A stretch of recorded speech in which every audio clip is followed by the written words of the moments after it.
Hey everyone, welcome back to the channel. If you're into crypto and handling XDC tokens, you might need to transfer them from your MetaMask wallet to Uphold.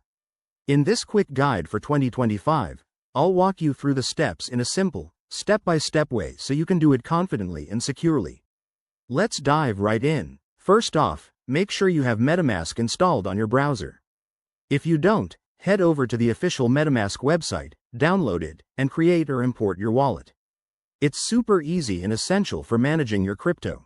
Once you're set up, you need to add the XDC network to MetaMask.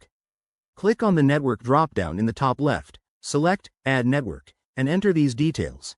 Network name is XDC Network, RPC URL is https://rpc.anchor.com/xdc, single quote chain ID is 50, and currency symbol is XDC. Hit Save, and now you're connected to the XDC blockchain. Next, confirm that you have some XDC tokens in your MetaMask wallet.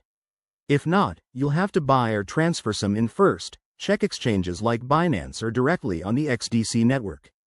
Now, log into your Uphold account. Go to your XDC wallet section and copy the wallet address. This is crucial, so double-check it to avoid any mistakes. Crypto transactions are irreversible. Back in MetaMask, switch to the XDC network, go to your wallet, and click Send.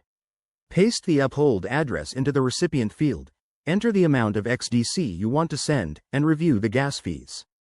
XDC transactions are usually fast and cheap, but always verify the details before proceeding. Hit Confirm to send the transaction. You'll see a confirmation pop-up. Make sure everything looks good. Once it's processed, check your Uphold account to confirm the XDC has arrived. And there you have it. You've successfully sent XDC from MetaMask to Uphold. Remember, always prioritize security. Use strong passwords, enable two-factor authentication, and never share your private keys. If you found this helpful, hit that like button and subscribe for more crypto tips. Thanks for watching, and see you in the next video.